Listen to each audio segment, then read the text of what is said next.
Welcome to the Authentically Feminine podcast, where we dive deep into all things feminine energy, dating, mindset, confidence, and stepping into the best, most authentic version of you. I'm your host, Darya, founder of The Wealthy Wonder Woman, and I'm so glad that you're here. I hope you enjoyed today's episode, and let's dive in. Hello, my girls. Welcome to another episode of the Authentically Feminine podcast. I am so glad that you're here. Today, we're talking about how to be charismatic and how to step into your best self in 2025. I mean, I know that we are already in February, but it's never too late. And I have some great tips for you. So let's dive right into them. Number one, focus on connection. You want to focus on connecting with other people. A lot of us are so focused on taking from others, and we don't even realize that we are doing it. So, for example, if you are in a conversation with somebody, let's say you're on a date with a man, let's say you're just having a conversation with a friend or someone you're just getting to know, and you are constantly the one doing the talking. It's like a monologue. This is not conducive to connection, because people connect when they feel that they have a chance to speak and you have a chance to speak, right? It has to be a two-way street. It's like throwing a ball. You throw the ball to them, they throw the ball to you. You throw it back, they throw it back, right? It's like that is how a connection is formed. So when you are interacting with others, think about giving rather than taking. A lot of the time, we are trying to impress others. We're trying to tell them about ourselves and about our life and about our experience and let them know how great we are. And this partly comes from the desire to actually relate and connect to somebody, but it often backfires and has the opposite effect. So it doesn't leave the best impression. When you get curious about someone, you are giving to them, and you are more likely to create a connection. They're more likely to feel connected. When you're curious about somebody, when you ask them questions about themselves, about their lives, that is what can form a deeper connection. That is what's going to make you more memorable to somebody. I always say, focus on being interested rather than being interesting, because both are important, right? You don't want to just sit in silence and not contribute anything, but you're actually offering a lot more value to someone if you are allowing them to speak and if you ask them interesting questions. And I'm going to get to a few really, really good research-backed questions that you can ask somebody in a couple of minutes.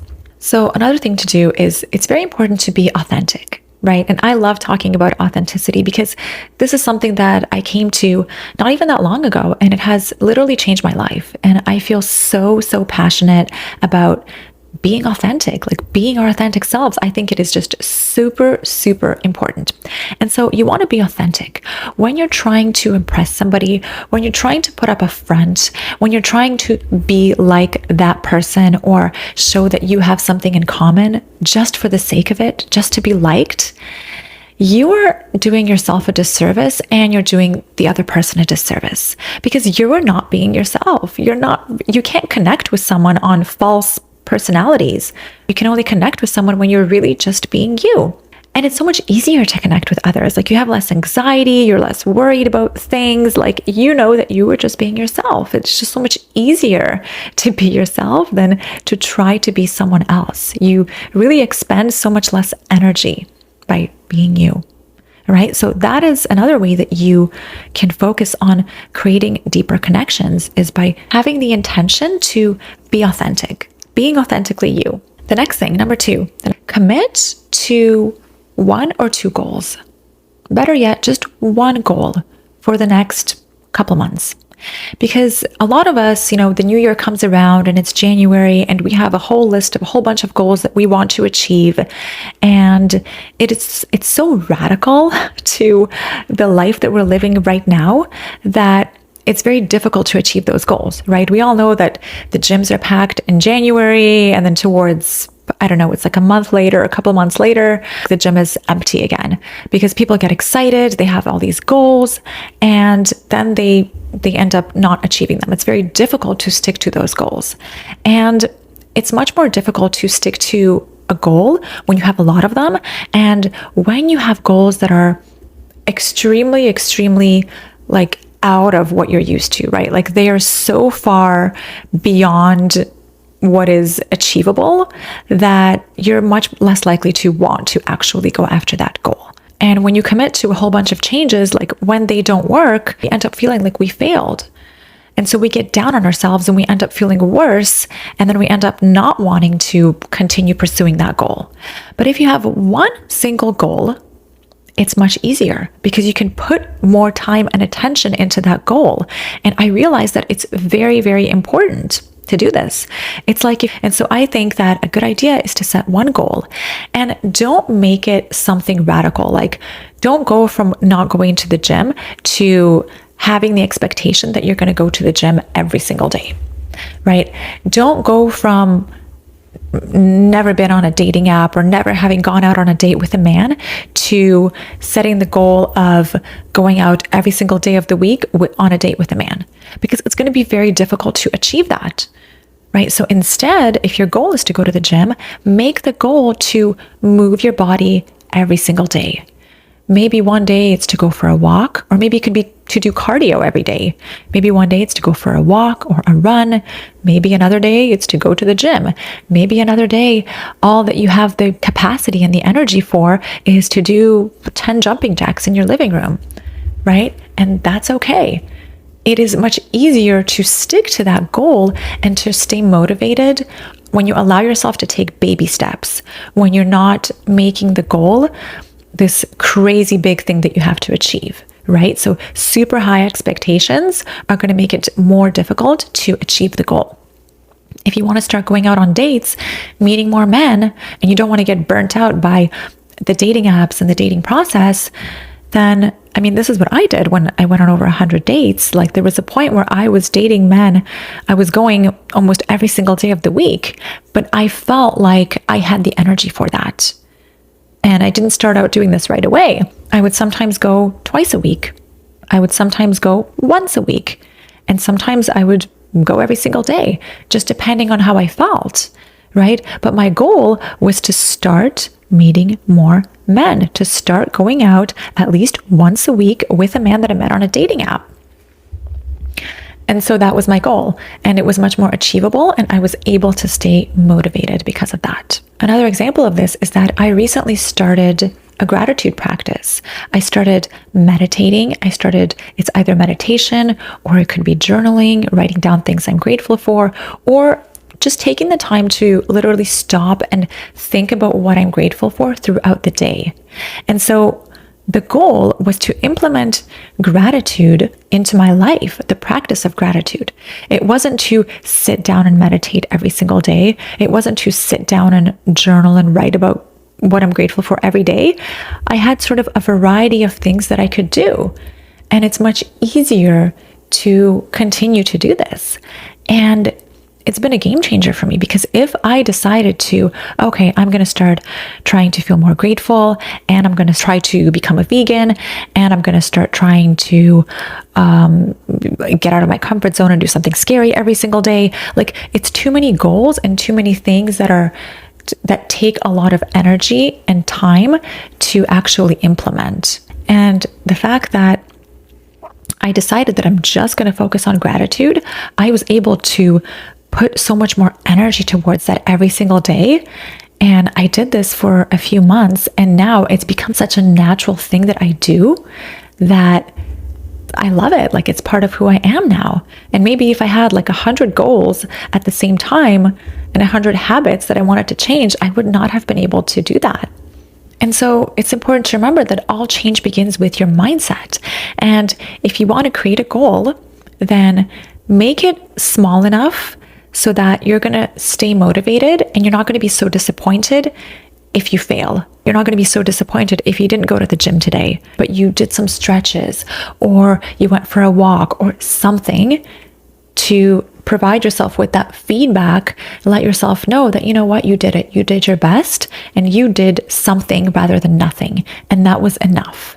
So the goal should be small enough so that it's achievable, and big enough so that you are stepping a little bit out of your comfort zone. And when your goal is a little bit flexible and a little bit more variable, it's going to be more achievable. which is going to keep you motivated. Okay, the next point is make room for the new. If you want to attract more into your life, you have to make space for that. You have to make room for the new to come in, which means you have to get rid of certain things. You have to get rid of old clothing, get rid of old items in your home that you do not need, because things equal energy. Items that take up physical space, they are energetically affecting you. And so in order for you to feel like you have room to attract more, and in order for you to feel like a breath of fresh air, which is literally how I feel whenever I clean out my closet. So you need to make the space for that. Get rid of items that you do not need, that you are not using in your home. You want to get rid of everything that does not align with your personality and that does not align with the version of yourself that you want to be, the version of yourself that you want to grow into. Anything that doesn't align with that, get rid of it. It does not belong in your home. It's only going to weigh you down, because literally the way that I think about it is everything is energy. You look around your home, everything you see, everything you touch, everything you put on, it has some sort of effect on you energetically and how you think. The next thing to remove from your life is, you guessed it, toxic people. Chances are there is somebody in your life that is bringing you down somehow, that is negative, that likes to gossip, that is not bringing out the best version of you. You need to remove that person or those people from your life. Maybe it's a relationship. Maybe it's someone you're dating.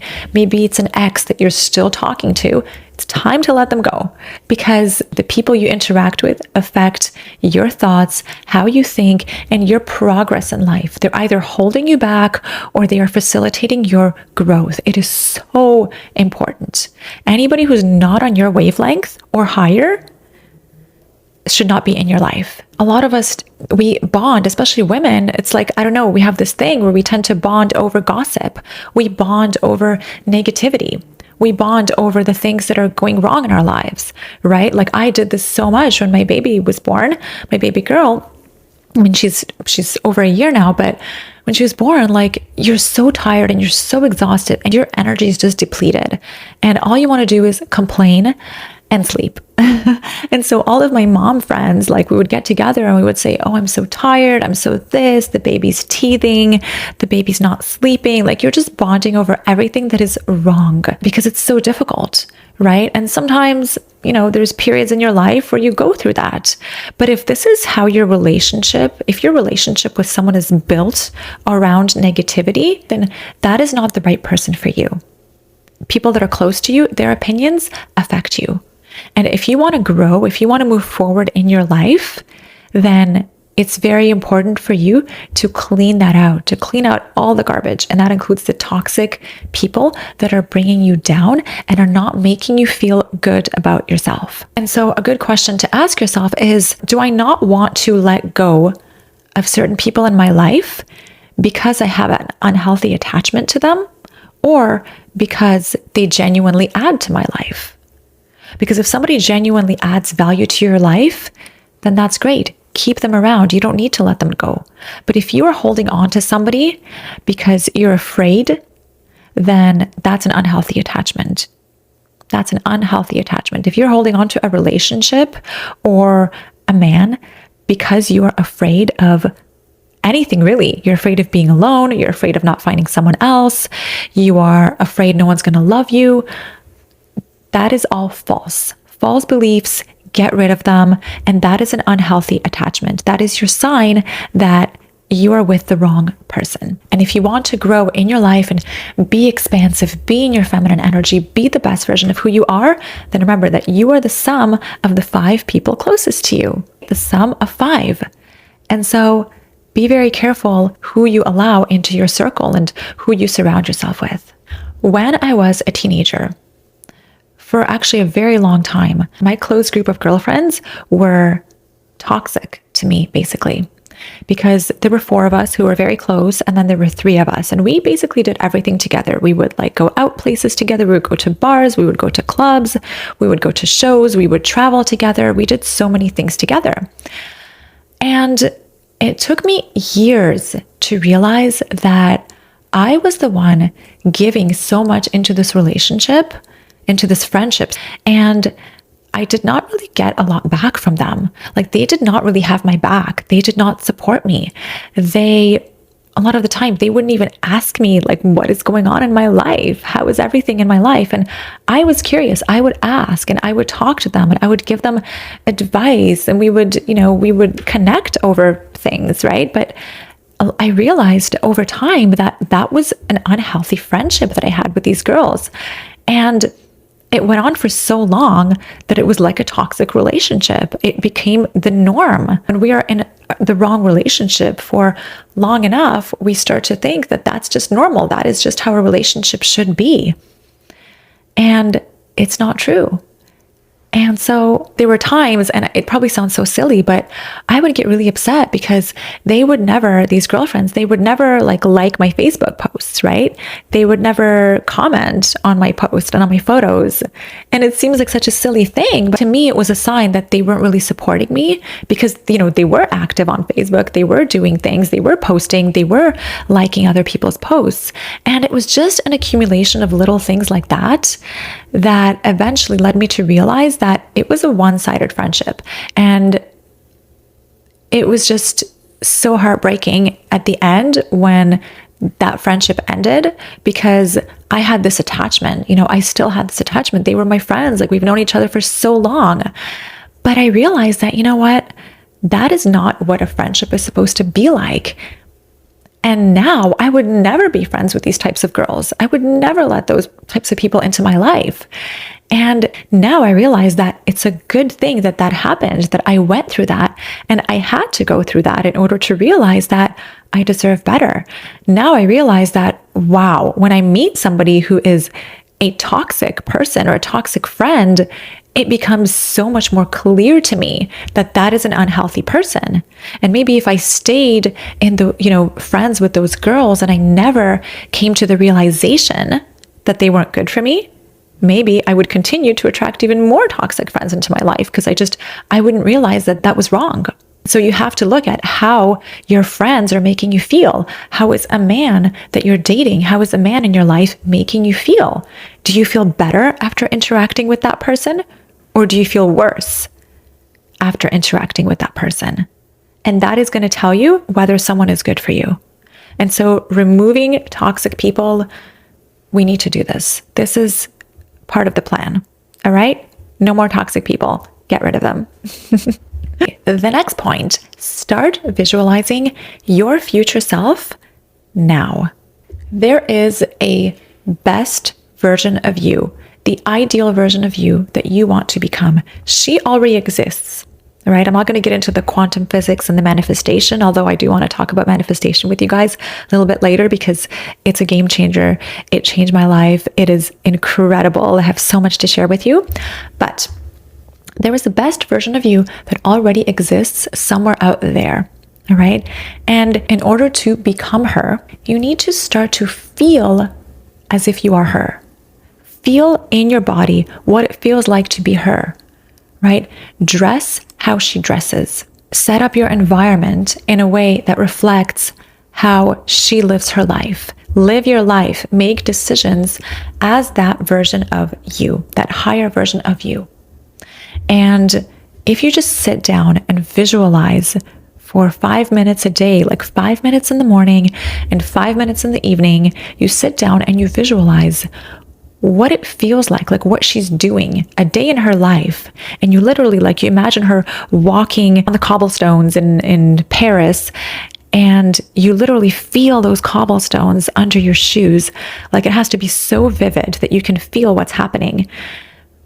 5 minutes in the morning and 5 minutes in the evening. If you do this, you feel how she's feeling, what she's thinking, what she's doing, then you are going to get closer to that version of yourself. It's going to be so much easier for you to step into that version of yourself. Throughout the day, whenever you're making a decision, ask yourself, how would that best version of me react? Would she gossip? Would she complain? Would she judge somebody? Or would she be kind? Would she be friendly? Would she be open? Would she be respectful? Would she have self-respect? Would she set a boundary? How would she behave? And the more you practice getting into that version of yourself, because when you get into that version of yourself, you feel it, right? Like you feel what it's like to be that version. The more you do this and the more you feel it, the more you're going to attract everything that version of yourself has. Okay, the next point. Less small talk, more big talk. Nobody likes small talk, right? I mean, at least I don't think anybody does. And so if you want to be charismatic, memorable, you want to be the best version of you, you want to connect with others, then you want to go for the big talk. Going for the big talk and being memorable is about creating novelty, because people remember when you ask them something new or you inject something new into the conversation. When you have the same old conversations like, hey, how are you? Hey, how was your day? It's boring. It's so boring.